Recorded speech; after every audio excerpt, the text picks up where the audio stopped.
Morning world, welcome to Saturday 12th of July. You join me in my office as I wait for a phone call from the BBC.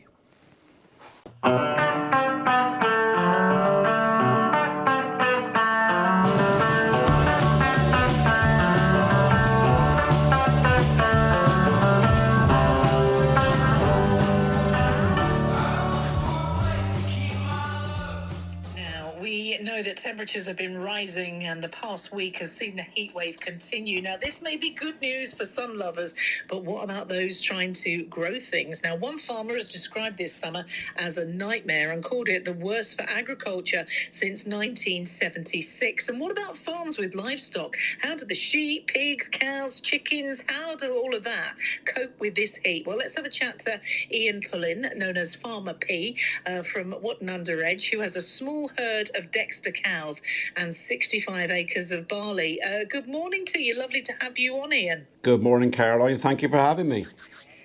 Well, how are you coping with this heat then? Goodness gracious. I mean, it is steaming, isn't it? Well, personally, not very well. I don't really get on very well with hot weather. But compared to the cattle, I mean, they're black. They're properly suffering with it. So how do they keep cool? I mean, is there a process that you need to go through? Because my dog, you go through everything you can to try and keep it cool. You've got fans out, you've got the curtains shut, you've got sort of like those blankets that they can sit on that are cool. And then 5 minutes later, they're outside in the garden, stretched out in the midday sunshine, and you have to hustle them back in again. So do cows have any more sense? I'd like to say yes, but to be honest, no. I mean, they do spend some time in the barn. We've actually opened our barns back up again where they normally spend the winter. They're opened up so the cattle could come in and get some shade and some extra water. We've got extra water tanks inside the barns. We've also got quite a few trees on the farm. We maintain quite a lot of tree cover, so there's shade for them everywhere. But believe it or not, they spend half the day lying in the middle of the field baking. Yeah. Honestly, there's no sense to it, is there really? Now, my lawn is scorched. How are your pasture fields doing? Well, ditto. I think we look a bit more like the outback than the UK. It is brown out there. So what are you feeding the cows then? Well, at the moment, we're feeding our winter feed, our winter fodder, which we are already desperately short of. We're feeding the remnants of what we had left over from last year, which isn't the best of hay, but it's an awful lot better than them chewing their toenails out there. But we're having to supplementary feed them now. So how will that impact the winter months for you? It's already causing massive concern, not just for myself, but a lot of my farming colleagues and that. The feed is down, I would say, on an average, about 50% of what we should have. So if there was no leftover stock from last year, a lot of folks are now really starting to worry and panic about how they're going to look after their stock this winter. That is frightening then, because of course that's an extra cost as well, isn't it? Well, it is. We've got to buy it in, but the problem is you can only buy it in if someone's got some to sell. So in Gloucestershire, we have suffered very, very badly with this drought. I mean, further north up in Cumbria or down in Devon, they've had a bit more rain than us. And I think the crops and the harvest down there is maybe a bit better than us. But right here, I think, well, I just had to buy some hay. That's the first time ever in 30 years of farming I've ever had to buy hay, and I've not been able to make enough for myself. So if there's a need for this and for this feed, and there's less of it because people are unable to grow it, does that mean what there is available is going to cost more? Oh, absolutely. I mean, supply and demand. If people want it desperately enough, you've got to feed your stock. You can't let your stock go hungry. It's a case of feed them or off to the abattoir. Goodness, that is that's a sobering thought then, isn't it? And tell us about your barley. How's that looking? So the barley, we were fairly lucky. We got it in early enough that it got some moisture to get germinated and get away. We also planted it an extra ½ inch deeper than the norm. We did that because we thought we were going to have a problem with corvids, with crows pulling it out. But it turned out that was a good decision because that ½ inch deeper just gave the roots a bit more chance to establish. So our barley, compared to a lot of folks, is kind of okay.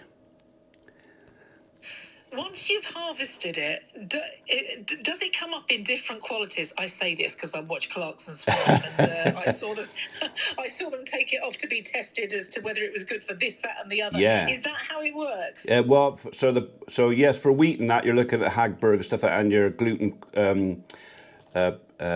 quantities stuff. But for the barley, we're growing what's called a malting barley, so a food quality barley. If it makes the grade, then it's worth an extra £20 a tonne, perhaps, over feed barley. So whereas feed barley might be worth £150 a tonne, we might get 170, but only if it makes the grade. And this weather is not going to help. Right, okay, so you don't think that's looking particularly good at the minute, but we're erring on the side of positivity and hoping that it comes through well. Well, yeah. I mean, the caveat for me, or the thing for me is if it doesn't make food quality, at least I have something to feed my cattle. Yeah. And if this continues, I mean, what do you see the long-term effect being? Well, the knock-on for this is going to be, I think a lot of folks who are struggling already, this could break a few. So there could be quite a few farmers that will simply just, with everything else that's gone on in the last couple of years, with changes in tax rules, changing in regulation, all the standards we have to meet, all the other things, all the little hoops we have to jump through, I think this could be, for some, the straw that breaks the camel's back. That is absolutely so sad. And do you talk to other farmers? I mean, do you share your troubles, and do you discuss what's going on? Oh yeah, we all have there's like a community of local farmers. I mean, the funky farmer down in Idgington. We talk to him regularly. Yeah. And a few others and a few contractors we use. And of course, the contractor quite often is the one to speak to, because he deals with multitudes of farmers of all sort of different disciplines. Yeah, and you get a breakdown from them, and it's not great. It's not good at all, is it? And I've seen the pictures, because I know that you sent over a load of pictures, and there's a pond or sort of like a watering hole on your farm as well, and that's completely dried up. Honestly, it just looks barren, doesn't it, the land? It is. Well, the pond isn't just dry, it's cracked. You could lose your hand down the cracks in the bottom of the pond. It is. I mean, that is a dew pond. It's not fed by a live stream, so it does dry up later in the summer. But normally, this time of year, there's still a foot of water in the bottom of that. It is just nothing. Well, listen, we will urge people to go and look at these photos, and so they can kind of get a bit of a steer as to what it's actually like out there. How much do they drink per day, per cow? Oh, cattle? Oh, a dairy cow could get through 40 litres of water a day easily. It's they drink. Cattle drink a lot of water. Right. Okay.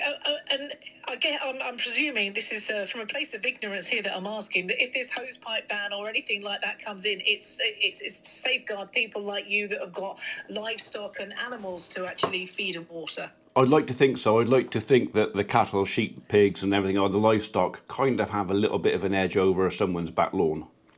I think that should absolutely be the case, without a shadow of a doubt. How does sheep cope in weather like this? Because after I realised that I was talking about this, I'm thinking about the animals that must suffer the most. How does sheep cope in this? Well, I'm kind of hoping that there are no sheep with their wool on now. They should have all had their coats off sort of May time. But yeah, I mean, I would imagine. And the thing is, with the sheep and shearing, it's quite often done by travelling shearers, Australians and New Zealanders that travel around the world shearing, and we have to wait our turn sometimes. So yeah, so sheep will struggle badly in this, especially with things like fly strike. Yeah. And pigs, is it true that they get sunburn? Oh, absolutely. Oh yeah, we used to keep pigs, outdoor pigs. We used to go out there and spray them with sun cream. Yeah. Did you actually? Oh yeah, no. We had a couple of what I would call pet pigs, which farmers don't keep. And we would literally go out there, and especially their ears, we would sun cream their ears. Yeah. That is astonishing. I did read somewhere that they got sunburn. I never thought it would stretch that far. Does it work? Do they like you doing it though? Pigs love a bit of affection, so yeah, a bit of a belly rub, and they're happy for the rest of the day. So yeah, but if you've got pigs or any stock now, you really need to give them some shade, somewhere to get out of that sun. Right, well, hopefully they'll be more sensible than the cows and take it in and sit. Well, the cows at least have the choice. If they choose to bake, that is kind of their decision. But yeah, it does. I mean, they're black. They're jet black, most of them. It's like, how can you do it? Well, the struggles that you farmers face, they are all too real, honestly, Farmer P. But let's send people over to go, because you're on YouTube, aren't you, as well? Yeah, I am. You can find me on YouTube as under Farmer P, yeah. The idiot from Lovely. Gloucestershire who keeps doing it. Well, listen, I was looking through your pictures yesterday because I found you on Instagram, and let's get people to go and find you there under Farmer P too. Listen, lovely to have you on. Join us again soon, okay? Thank you, Caroline. Have a great day. And you, and we're hoping for the best when it comes to your barley as well. So there you go. Now we are all the wiser. Well, a little bit anyway. Thank you. All right. Bye-bye. Bye. Take care. Bye. The struggles that you farmers face, they are all too real, honestly, Farmer P. But let's send people over to go, because you're on YouTube, aren't you, as well? Yeah, I am. You can find me on YouTube as under Farmer P, yeah. The idiot from Gloucestershire who keeps doing it. Well, listen, I was looking through your pictures yesterday because I found you on Instagram, and let's get people to go and find you there under Farmer P too. Listen, lovely to have you on. Join us again soon, okay? Thank you, Caroline. Have a great day. And you, and we're hoping for the best when it comes to your barley as well. So there you go. Now we are all the wiser about animals and livestock. I can't get the vision of the pigs out of my head. Oh dear. We'll get the headlines next. Everyone's changing. Right, well, that was 2 hours ago. It was hot enough then, but it is now 10:36 in the morning, and the temperature in the shade 30 degrees C already. So, or in the Fahrenheit, that is 88. Hot. A lot of people will say, "Oh, 88 or 30 is not that hot." But the problem is, it's the humidity. If you haven't experienced the UK heat with the humidity, it's a bit different to other places that don't have so much moisture in the air. It makes it, I don't know. I mean, it's not as bad as Vietnam and stuff like that, but it's bad enough. Oh, okay. Right. One of Holly's fridges have died in her cabin. So I think they're probably working overtime in there. So, oh, hello, goodbye. Black and white pussycat looking at me. Right, we're just down here to check on the cattle. They got enough grub in the feeder, I can see that. I just want to check on the water tanks to make sure they're okay. Right, well, I'm going to have to record that all over again. So I came down here to check on the water tanks for the cattle, to make sure they have got plenty of water. They will drink lots of water this weather. That tank over there, they're not using. It's actually going a bit, because they're not using the water. I might bail that out later on. The tank inside the barn. This is one of the reasons we've opened the barn right back up again, because there's another tank in here. I mean, there's 53 cattle out here. We've only got small tanks, so we need them to be able to sort of move around and tank. So he's okay. That's clean to the bottom. I can see the bottom of that tank. Don't know if the camera's going to pick it up, but it is clean. And the tank outside, which is the main one that they use. This one out here, he is also full. And I have just repaired the service box on top, because I'm not going to take up again. They'd knocked that up in the air. I just stamped it back down again, but that's okay as well. We're happy with that. And of course, they've got the other tank down there. So they've got 3 water tanks to go to around the farm, 2 up here, 1 down there. And of course, there's still a little bit of water running down the stream down there. So they might just take a drink out of the stream if they can't be bothered to come back up. They seem to just 3 or 4 times a day, they all come trunding up in here, and some will go around this tank and some will go around that tank. Nobody goes into the second barn. They don't seem to like it in there. But they all have a good drink, and then they all go back down again. They're all gone out on the golf course now. If they've got any sense, they're lying in the shade under the trees. So they're probably not, are they? Because they haven't got any sense. Anyway, I don't know if anybody listened to the radio broadcast this morning. I think it went okay. I've only done one interview on the radio before, and it was kind of, I wasn't sure. We had a chat with the producer yesterday, Kate, and I kind of had the gist of what we were going to talk about, but I didn't know because the presenter wasn't the person I spoke to yesterday. But I think it went okay. I had some notes in preparation just in case, didn't need them. Anyway, so let's just have a little chat about this bale grab a minute.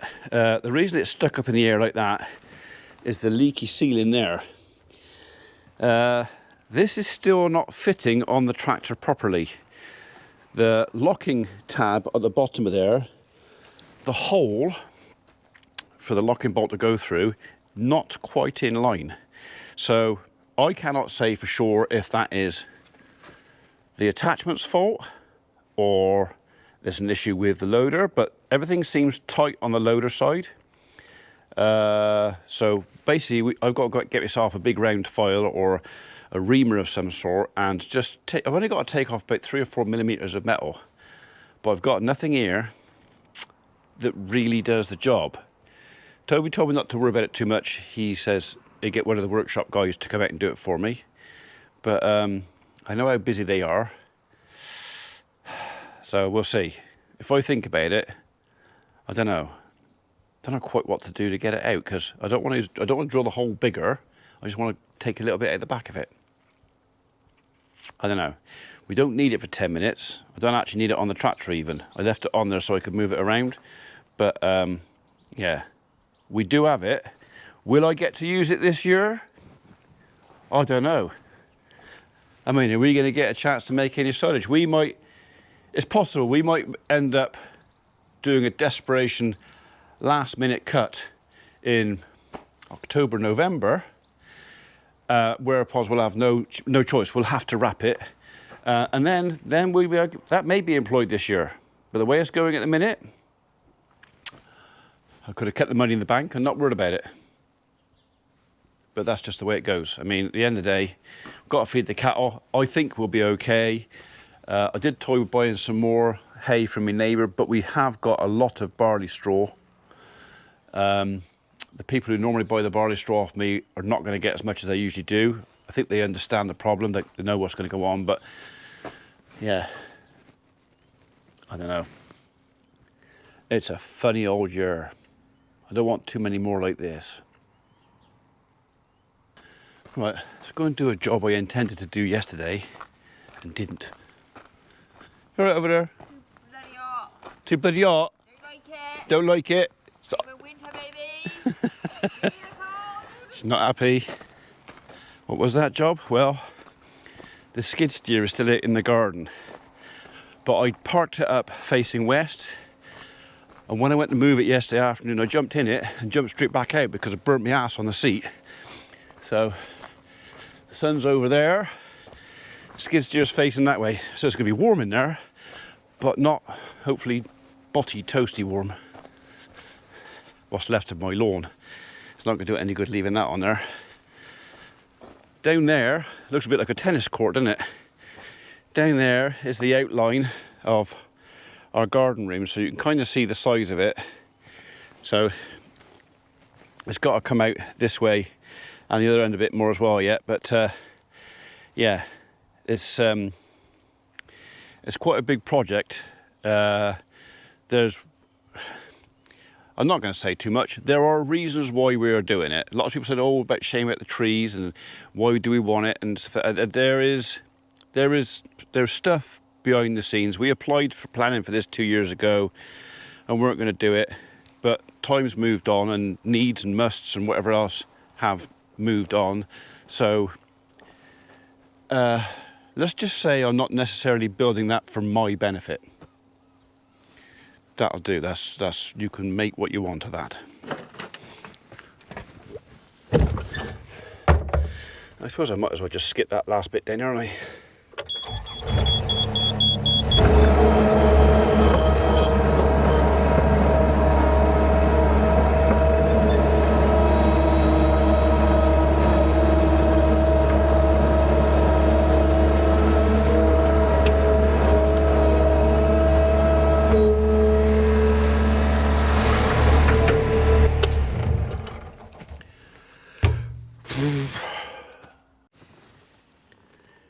Where do you think you're going then, Mush?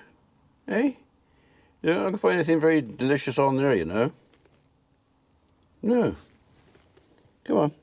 Let's have you off of there. You need to go back outside.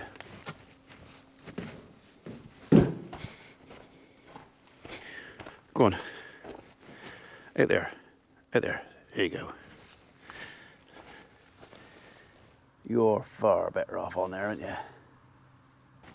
Yeah, one or two you keep asking me, oh, show us the number plate. So, there we go. Ian Grimm, Mad Dog 2886. I don't know what your real name is. Denny B, Rob Cumming, Alistair, Matt Short, Doug Laker, TM Dave. That's man Dave.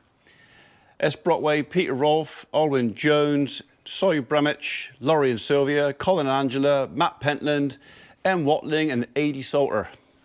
So there are some more on order, and when they arrive, we'll put them up there. Right, we've just been to the site of a couple of trees we destroyed. Let's go and have a look at the two we just planted. I say just. This year we planted. So out here on the golf course, our tree plantation, which is looking a little bit not very happy. They need some rain too. We planted a couple of trees this year. One is Mr. Cornock's oak tree, which is down there. That might actually get moved. That might actually be going to t'other farm yet, but not now. Maybe in the autumn, if the ground behaves itself, when the weather behaves itself. But we also planted a chestnut a few weeks ago. I don't know if you remember. When we moved the fence at the back of here, we put a chestnut tree in. I'm hoping he's going to be okay, but has been really, really dry.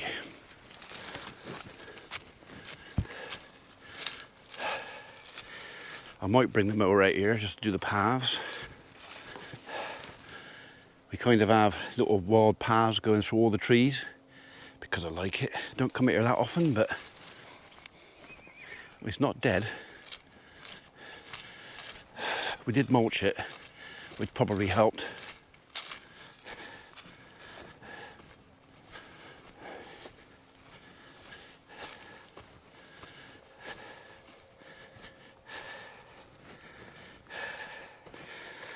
Okay, wouldn't hurt for some water though, would it?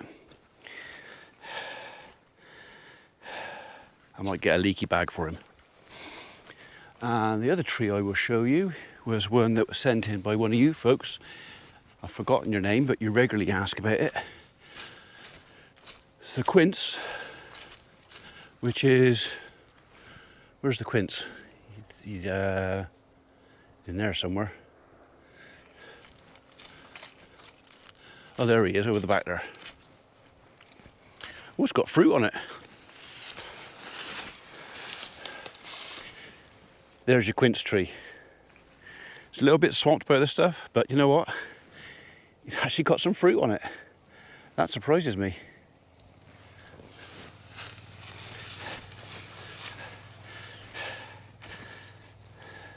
A lot of these trees are in a lot better nick than I thought they were going to be. I've put a reasonable amount of growth on this year. Not as much as usual. Where have we got? That's this year's growth from my fingertips there. So what's that, 12 inches? This year? That's pretty much to be celebrated, to be honest. Right, actually I might come back out here with a pair of secateurs because I'll need to prune some of these back because when I'm mowing this, I am getting swatted in the face a bit. That's quite a nice little job to do in the sunshine. Not too exerting, but yeah, driving the mower down through there, not great fun. Let's go and get a pair of secateurs. That's provided I can find some, mind. I bought 6 pairs earlier in the year, and I know the lads found the box of secateurs, so I might find none. Or none very sharp, maybe. They weren't expensive secateurs. They're the sort of thing that if they get left on site with somewhere, it's not the end of the world.